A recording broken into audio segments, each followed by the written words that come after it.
हरे कृष्णा। जैसा कि पिछली वीडियो में हमने देखा कि ब्रह्मा जी से वरदान प्राप्त करके हिरण्यकशिपु का भगवान के प्रति द्वेष और बढ़ गया।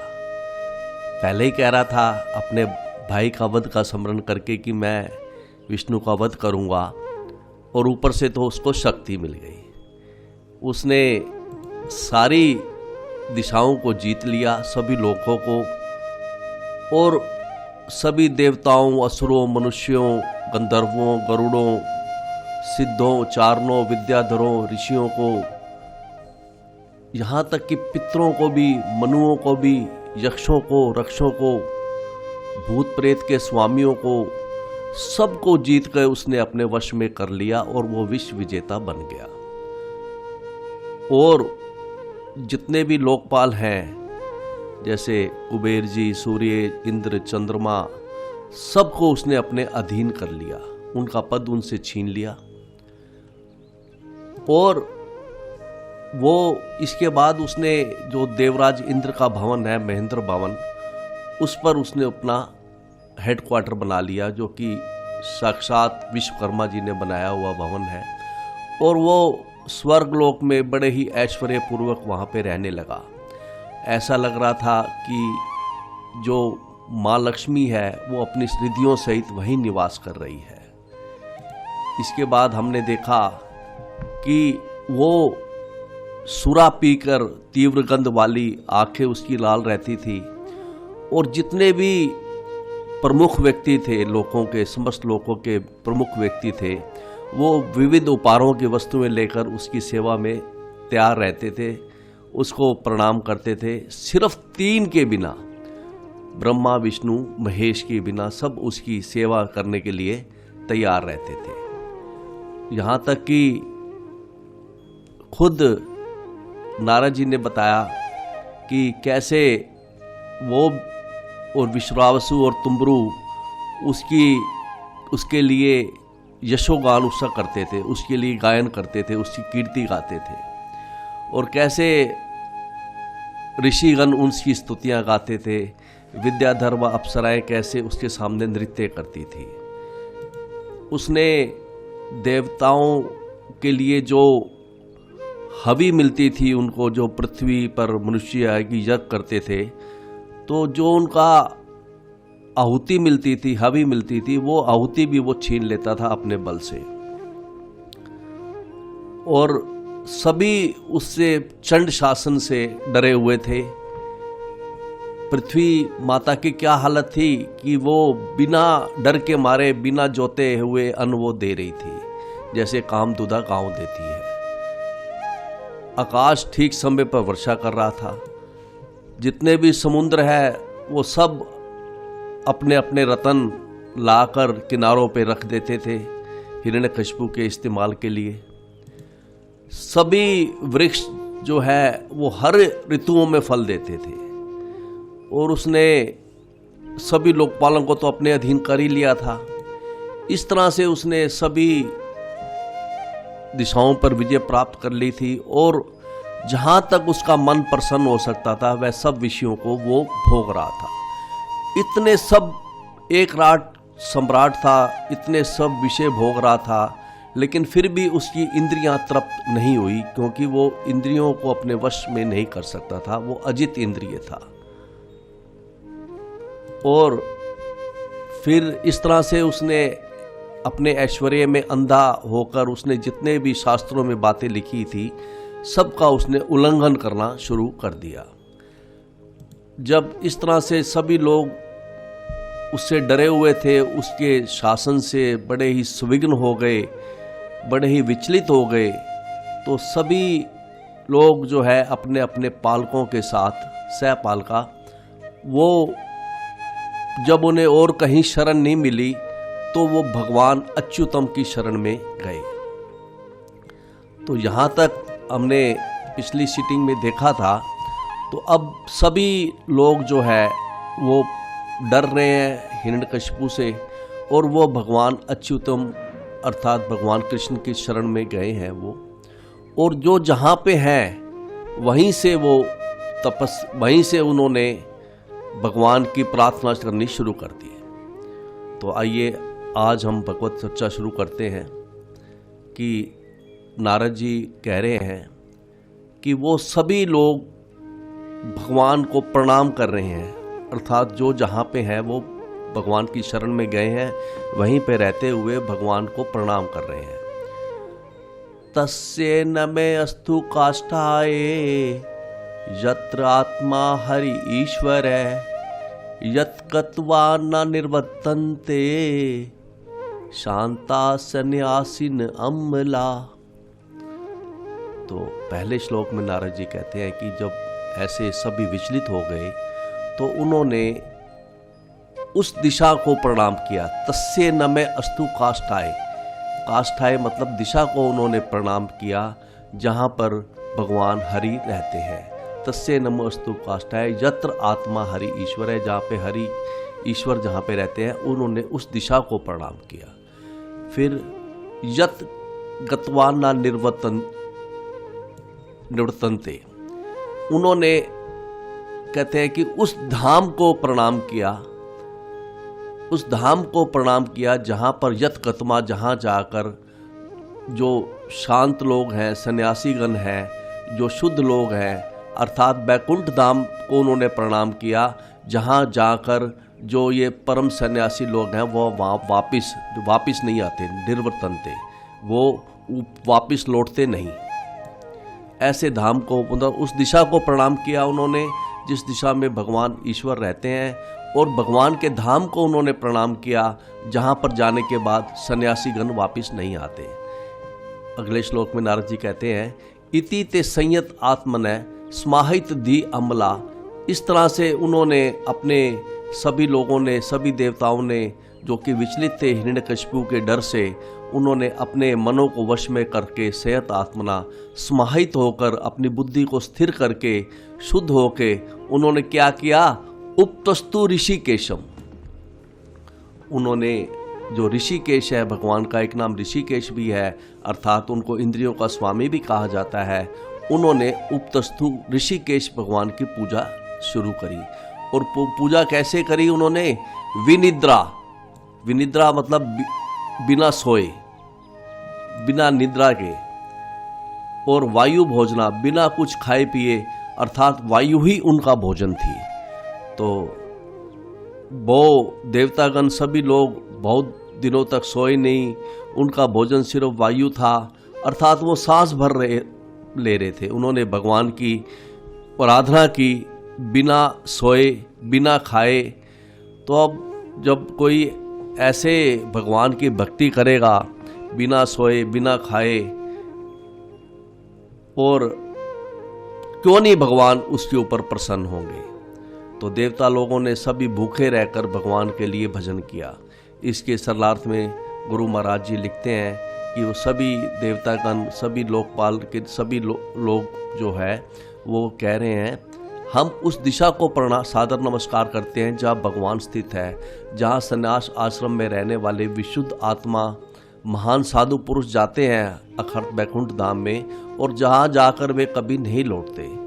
वो उस दिशा को भी प्रणाम कर रहे हैं जहाँ भगवान स्थित है, उस धाम को भी प्रणाम कर रहे हैं जहाँ पर साधुगण जाते हैं और वापस नहीं लौटते। तो इस तरह से बिना सोए अपने मनों को पूर्णतया वश में करके केवल अपनी श्वास पर जीवित रहकर, अर्थात बिना कुछ खाए पिए, विभिन्न लोकपालों ने इस ध्यान से ऋषिकेश की पूजा करनी शुरू करी। अब उन्होंने भगवान की पूजा शुरू करी तो भगवान ने वहां पर एक आकाशवाणी प्रकट हुई। तेषाम अविर्भूत वाणी, एक आकाशवाणी प्रकट हुई, अरूप, जिसका कोई रूप नहीं था, मेघ निस्वना, बादल की सी ध्वनि करती हुई, संदयंती, कंपन करती हुई सभी दिशाओं को। तो एक आकाशवाणी उत्पन्न हुई, अर्थात बोलने वाला दिखाई नहीं दे रहा था, मेघ के समान गंभीर वाणी थी भगवान की, जो कि सभी दिशाओं 200 दिशाएं जो है ना गूंज रही थी। और साधु नाम अभ्यंकरी, जो साधु पुरुषों को अभय देने वाली थी, मतलब साधु पुरुषों को ऐसी वाणी थी कि साधु पुरुषों का डर खत्म हो गया, उनको अभय दान हो गया, डर खत्म हो गया उनका। तो इसके सरलार्थ में गुरु महाराज जी लिखते हैं कि तब उन सबों के समक्ष एक दिव्य वाणी प्रकट हुई जो भौतिक नेत्रों से अदृश्य पुरुष से निकली थी। यह वाणी मेघ की ध्वनि के समान गंभीर थी और यह अत्यंत प्रोत्साहन देने वाली तथा सभी प्रकार का भय भगाने वाली थी। तो उस आकाशवाणी ने क्या कहा? उस आकाशवाणी ने, भगवान की जो वाणी थी, उसने क्या कहा? माँ भैष्ट विभुत श्रेष्ठा। माँ मतलब मत, भैष्ट मतलब डरो, डरो मत, विभुत श्रेष्ठा, हे श्रेष्ठ विद्वान पुरुषों डरो मत, सर्वेशाम भद्रम अस्तु वै, आप सबका कल्याण होगा। मत दर्शनम ही भूतानाम, कहता है कि मेरा दर्शन, मत दर्शनम, यहां पे दर्शन का मतलब जो है भगवान ने कहा है कि मेरी प्रार्थना या मेरा श्रवण करना। मत दर्शनम अर्थात मेरी प्रार्थना करना या मेरे बारे में सुनना, मेरे श्रवण करना, मेरा गुणों का सुनना सभी जीवों के लिए सर्वश्रेय एक कल्याणकारी है। तो भगवान उस आकाशवाणी ने क्या कहा? भगवान ने क्या कहा?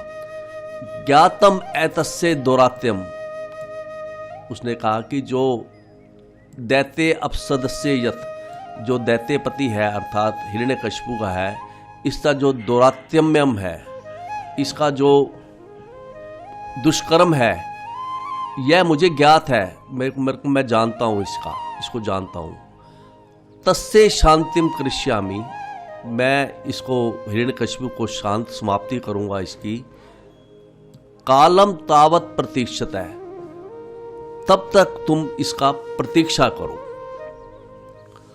तो इसके सरलार्थ में गुरु महाराज जी ने लिखा है कि भगवान की वाणी इस प्रकार गुंजायमान हुई, हे परम श्रेष्ठ विद्वानों डरो मत, तुम सब का कल्याण हो, तुम सभी मेरे श्रवण तथा कीर्तन द्वारा एवं मेरी स्तुति से मेरे भक्त बनो, क्योंकि इन सब का उद्देश्य सभी जीवों को आशीष देना है।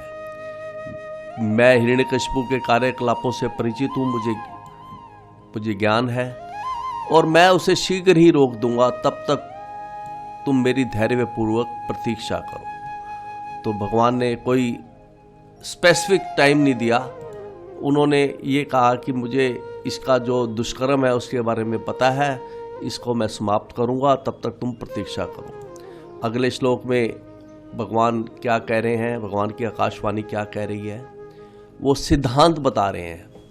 कहते हैं कि यदा देवेषु वेदेषु गोषु विप्रेषु साधुषु, कहता है कि यदा जब जब देवताओं, देवेषु, वेदों, गौओं, विप्रों मतलब ब्राह्मणों, साधुओं, धर्म और मेरे, कहते हैं कि जो जो ये सिद्धांत बता रहे हैं कि जो जो विद्वेष करेगा, विद्वेष किससे करेगा? देवताओं से विद्वेष करेगा, वेदों से विद्वेष करेगा, वेदों से द्वेष करेगा, गौओं से द्वेष करेगा, विप्रों ब्राह्मणों से द्वेष करेगा, साधु पुरुषों से भक्तों से द्वेष करेगा, धर्म से द्वेष करेगा और मुझसे, मुझसे।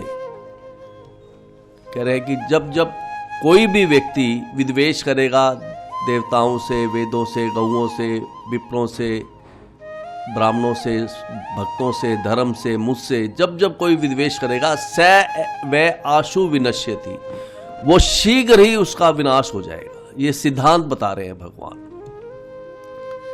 तो अगले इसके अर्थ में गुरु महाराज जी ने लिखा है कि जब कोई व्यक्ति भगवान के प्रतिनिधि देवताओं अर्थात देवताओं से द्वेष करता है, समस्त ज्ञान के दाता वेदों से द्वेष करता है, गायों से द्वेष करता है, ब्राह्मणों से द्वेष करता है, वैष्णवों भक्तों से द्वेष करता है, धार्मिक सिद्धांतों का से द्वेष करता है और मुझसे द्वेष करता है, मुझसे ईर्ष्या द्वेष करता है, तो वह और उसकी सभ्यता दोनों अविलंब नष्ट हो जाएगी। ये भगवान सिद्धांत बना रहे हैं, बता रहे हैं, जो देवतागण उनकी शरण में आए थे।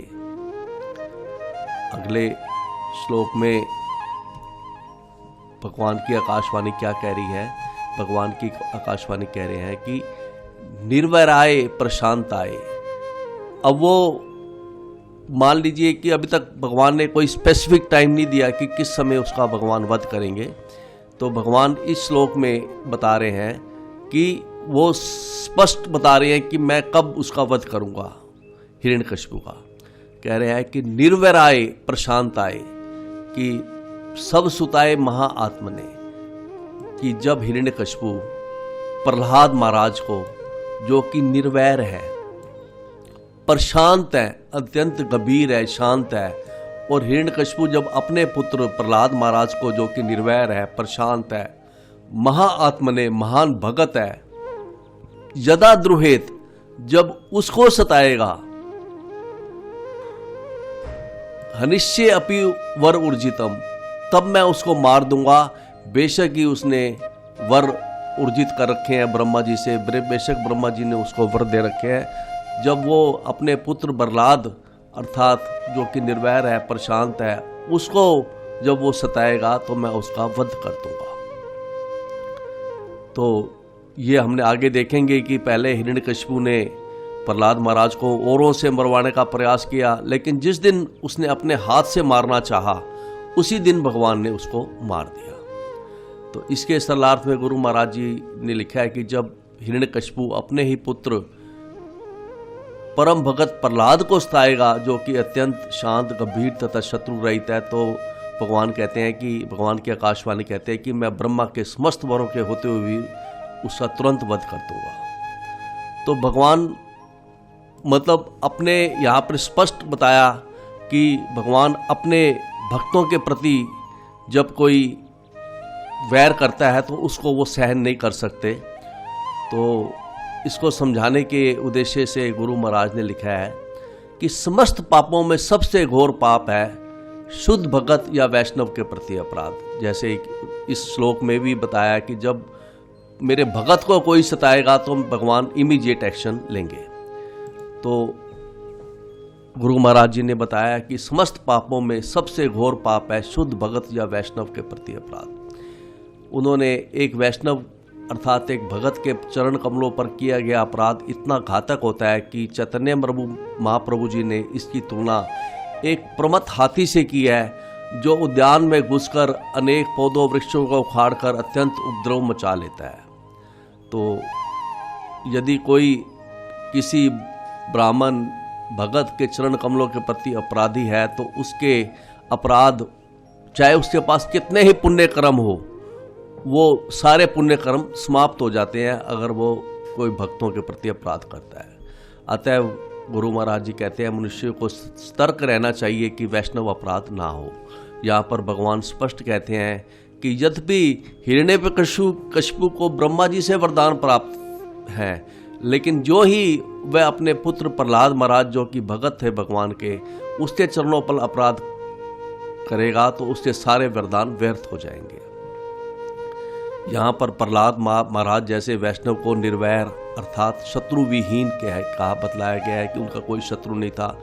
श्रीमद् भागवतम के तीसरे स्कंद के 25वें अध्याय के 21वें श्लोक में कहा गया है कि अजात शत्रु शांता साधवै साधु भूषणा, कि भगत के कोई शत्रु नहीं होता, वह शांत होता है, वह शास्त्रों के आदेशों का पालन करता है और उसके सभी व्यवहार शुद्ध होते हैं।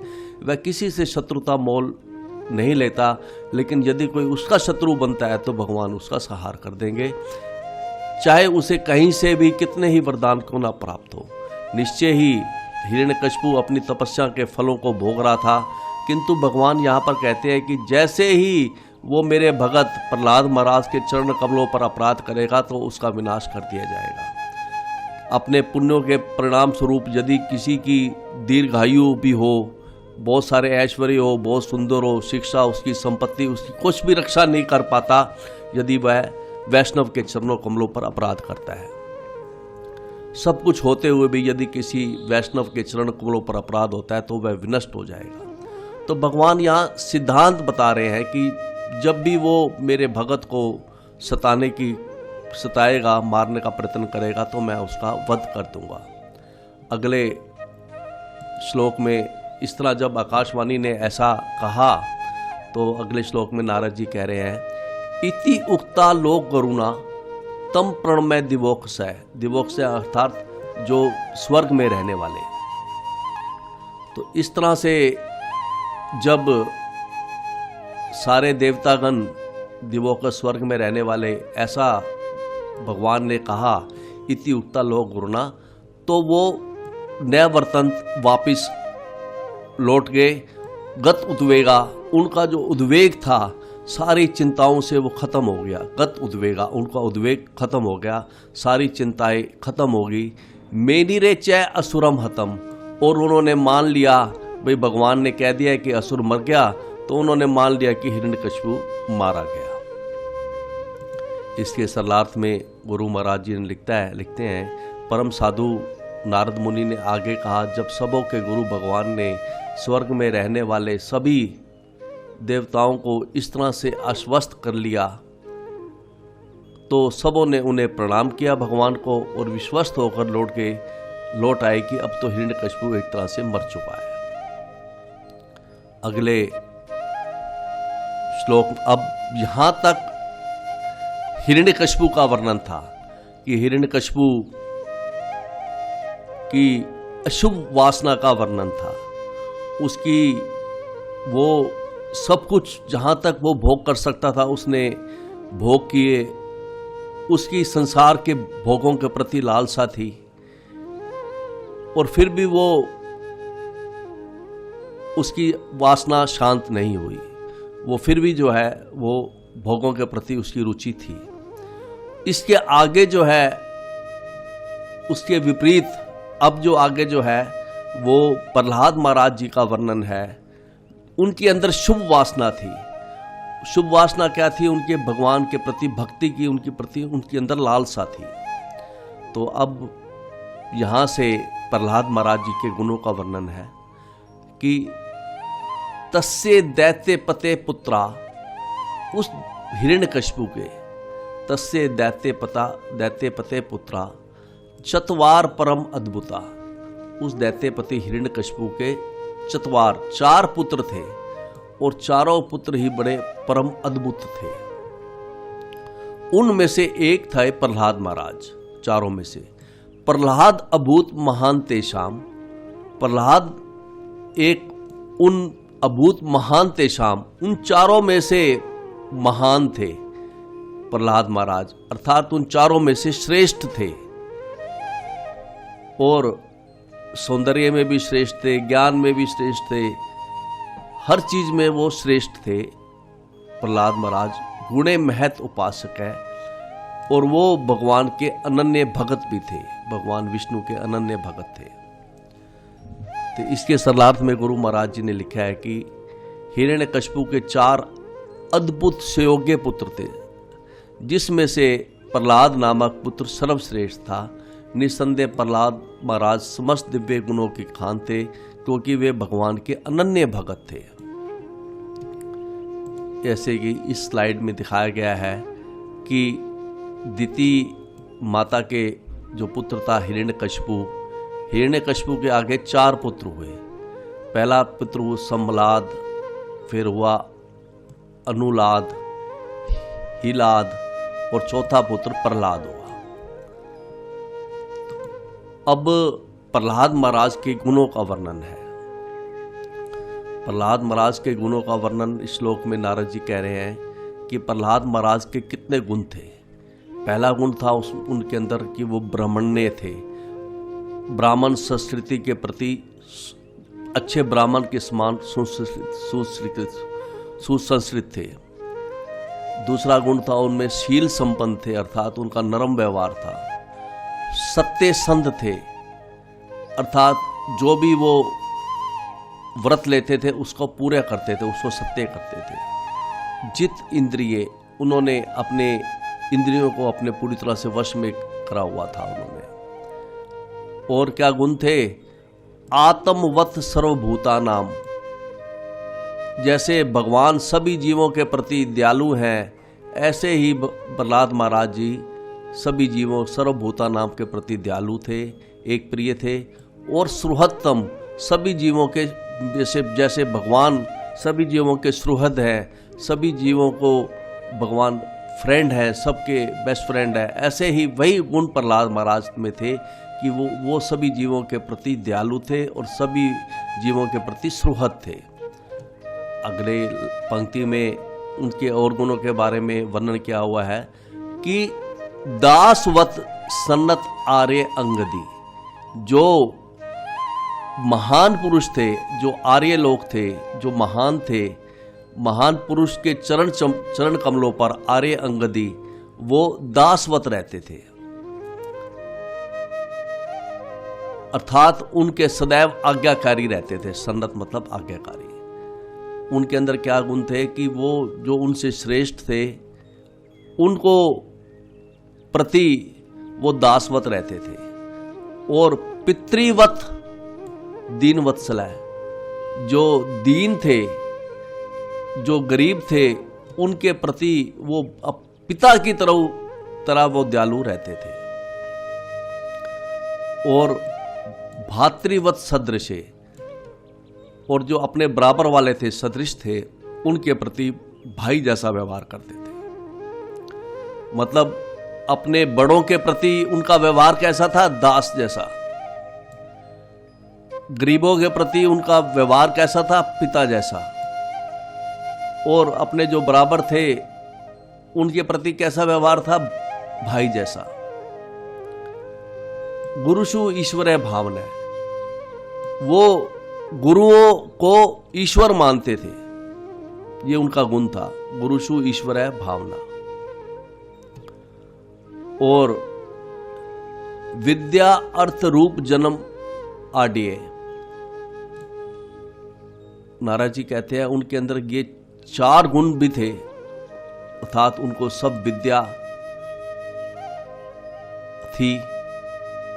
दूसरा उनके अंदर गुण अर्थ था, भाई जिसका राजा, जिसका पिता पूरे ब्रह्मांड का राजा हो, उसके पास धन संपदा की क्या कमी हो गई। रूप बड़ा सुंदर थे। जन्म, उनका जन्म भी अच्छे कुल में हुआ था। ये 4 गुण उनके अंदर थे। फिर भी इन 4 गुणों के होते हुए भी मान सतम विवर्जित है। उनके अंदर कोई उनके अंदर ऐसा नहीं था कि कोई भी गर्व नहीं था उनके अंदर। हम भौतिक जगत में देखते हैं कि किसी व्यक्ति के पास इन 4 में से एक गुण भी आ जाता है, मान लो उसके पास बहुत सारा अर्थ आ जाए, तो उसमें कितना अहंकार आ जाता है। किसी के पास सिर्फ विद्या ही आ जाए, अपने आप को ज्ञानवान समझने लग जाता है, उसके अंदर कितना अहंकार आ जाता है। किसी का रूप सुंदर होता है, उसको अपने अंदर कितना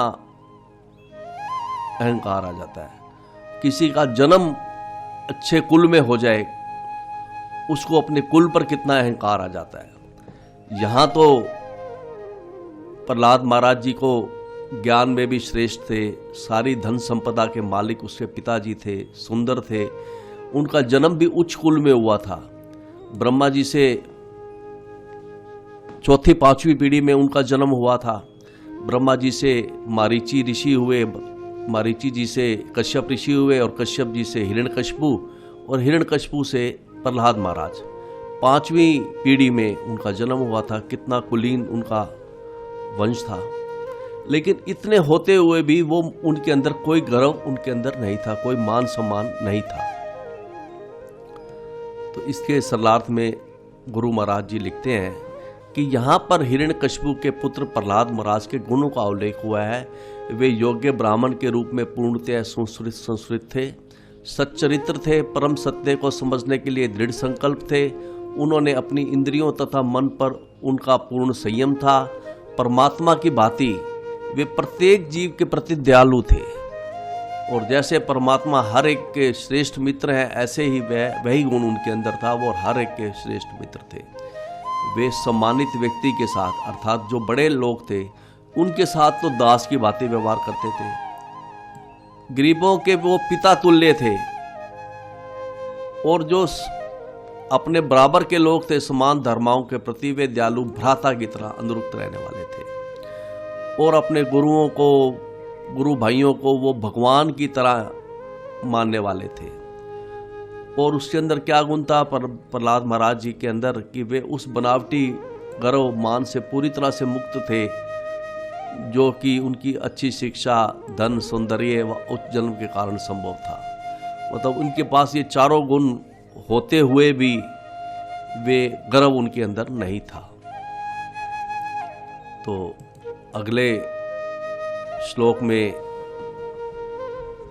उनके गुणों का वर्णन है और गुणों का वर्णन था। तो वो क्या गुणों का वर्णन है, पर नारद जी कह रहे हैं, ना उद्विग्न चित्तै व्यसनेषु ही निष्प्रय, कि व्यसनेषु कठिन परिस्थितियों में भी उनका जो चित्त है वो उद्विग्न नहीं होता था। कठिन परिस्थितियों में भी उनका चित्त जो है उद्विग्न नहीं होता था। तो वो कहते हैं कि उसके ऊपर कितनी विपत्तियां आई प्रहलाद महाराज जी के ऊपर, कि जो इस ब्रह्मांड, इस संसार का राजा है, उसका पिता है, वही ही उसको मारने का उपाय करेगा। इससे बड़ी विपत्ति और क्या आ सकती है। उनको अपने बाप से प्यार नहीं मिला। हम भौतिक जगत में देखते हैं कि भीख मांगने वाला भी पिता भी अपने पुत्र का पालन करता है, और यहाँ तो ऐसी परिस्थिति आ गई कि अपना पिता ही उसको मारने का उपाय कर रहा था। लेकिन इतने पर भी ना उद्विग्न चित्तै व्यसनेषु, कठिन से कठिन परिस्थिति आने पर भी वो उनका चित्त उद्विग्न नहीं होता था। गुरु महाराज जी ने भी हमें समझाया है कि संसार में तो परिस्थिति बदलती रहती है, कभी अच्छा समय आएगा, कभी बुरा समय भी आएगा, कभी ऐसा समय भी आएगा धन कम हो जाएगा, शरीर में कोई रोग हो जाएगा, अपमान हो जाएगा। लेकिन हमें उस समय जैसे प्रहलाद महाराज जी उद्विग्न नहीं हुए, चिंता में ना पड़कर चिंता करके हमें भगवान की भक्ति, हम ऐसा ना हो कि भगवान की भक्ति छोड़ दें। तो गुरु महाराज जी कहते हैं कि ये प्रहलाद महाराज जी के अंदर गुण था कि इतनी भारी विपत्ति आने के बावजूद भी उन्होंने भगवान की भक्ति उन्होंने नहीं छोड़ी।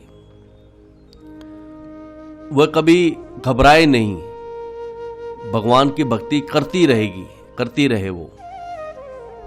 तो अगली पंक्ति में कहते हैं कि ना निसप्रय, वो इच्छा रहित थे, श्रुतेषु दृष्टेषु, श्रुतेषु मतलब सुने हुए और देखे हुए। कुछ ऐसे भोग होते हैं जिसके बारे में हम देखते हैं, कुछ ऐसे भोग होते हैं कि जो हम सुनते हैं, सुने हुए। जैसे कोई मान लो अमेरिका जाए, वहाँ पे क्या भोग हैं वो आके हमें बताए तो हम उसके बारे में श्रुतेषु कहा जाएगा, भाई वो सुने हुए। तो वो इच्छा रही थे सुने हुए भोगों के प्रति, देखे हुए भोगों के प्रति, और वे उनको अवस्तुदृक्, वो उसको वस्तु मानते ही नहीं थे, भोगों को वो वस्तु ही नहीं मानते थे। और वो उसको स्वप्न की तरह मानते थे। अगली पंक्ति में लिखते हैं कि दांत इंद्रिय प्राण शरीर धी, वो कंट्रोल में रखते थे अपनी इंद्रियों को, अपने प्राण को, अपने शरीर को और अपनी बुद्धि को। वो सदा अपनी इंद्रियों को, प्राणों को, शरीर को, बुद्धि को, सभी इंद्रियों को कंट्रोल में रखते थे। पर शांत काम है, और वो शांत, उनका इच्छाएं सब शांत थी। रहित असुर है, यहां पर असुर 2 बार आया है। तो इसका अर्थ यही है कि वो रहित है, असुर है। हालांकि वो असुर वंश में जन्म उनका हुआ था, लेकिन वो आसुरी भाव से वो रहित थे। असुर वंश में जन्म होने के बाद भी वो आसुरी भाव से रहित थे। इसके सरलार्थ में गुरु महाराज जी लिखते हैं कि यद्यपि प्रहलाद महाराज का जन्म असुर वंश में हुआ था, किंतु वे स्वयं असुर ना होकर, अर्थात उनके अंदर आसुरी भाव नहीं था, भगवान विष्णु के वो परम भक्त थे।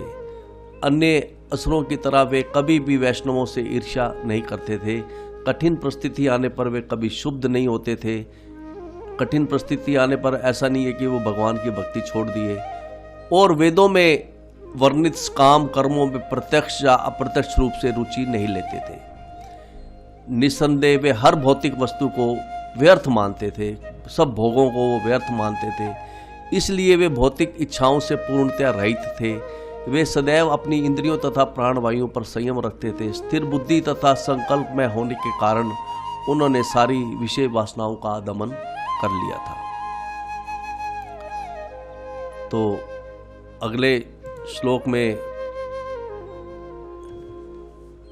कहते हैं कि भगत प्रहलाद के अभी गुणों को वर्णन नारद जी कर रहे हैं, युधिष्ठिर महाराज जी को बता रहे हैं कि यस्मिन महत गुना राजन, हे राजन, हे युधिष्ठिर महाराज, जो उनके अंदर गुण, प्रहलाद महाराज जी के अंदर जो इतने महान गुण थे, ग्रहंते कवि भी मुहु, उनको विचारवान या ज्ञानी पुरुष आज तक भी उनका यशोगान गाते हैं। नाते अधुना पीधियंते, वो कहते हैं कि आज तक भगत प्रहलाद महाराज के अंदर जो गुण है, नाते अधुना पीधियंते, वो आज तक अदृश्य नहीं हो रहे। मतलब उनको गुणों को गायन चलता रहता है तो वो अदृश्य नहीं हुए। यथा भगवती ईश्वरे, जैसे भगवान के गुण भी कभी खत्म, अदृश्य नहीं होते। मान लीजिए भगवान के अंदर जो गुण है, भगवान सुंदर हैं तो भगवान हमेशा सुंदर रहेंगे। ये भगवान के अंदर गुण है, अदृश्य उनका ये गुण नहीं होगा। जैसे भगवान के अंदर क्षमा, दया, दयालुता का गुण है, वो गुण नित्य रहता है। वैसे ही प्रहलाद महाराज के अंदर जो गुण थे वो अदृश्य नहीं हुए, वो भी नित्य थे। कि उनके गुणों का वर्णन, हे राजन, बड़े बड़े ज्ञानी बारंबार उनके गुणों का वर्णन वो करते हैं।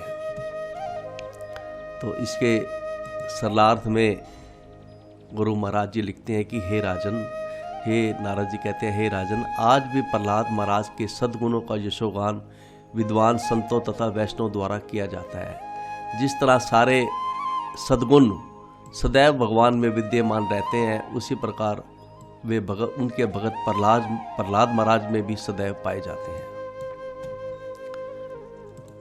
अगले श्लोक में नारद जी कहते हैं कि यम साधु गाथा सदसी, जब भी कोई सभा लगती है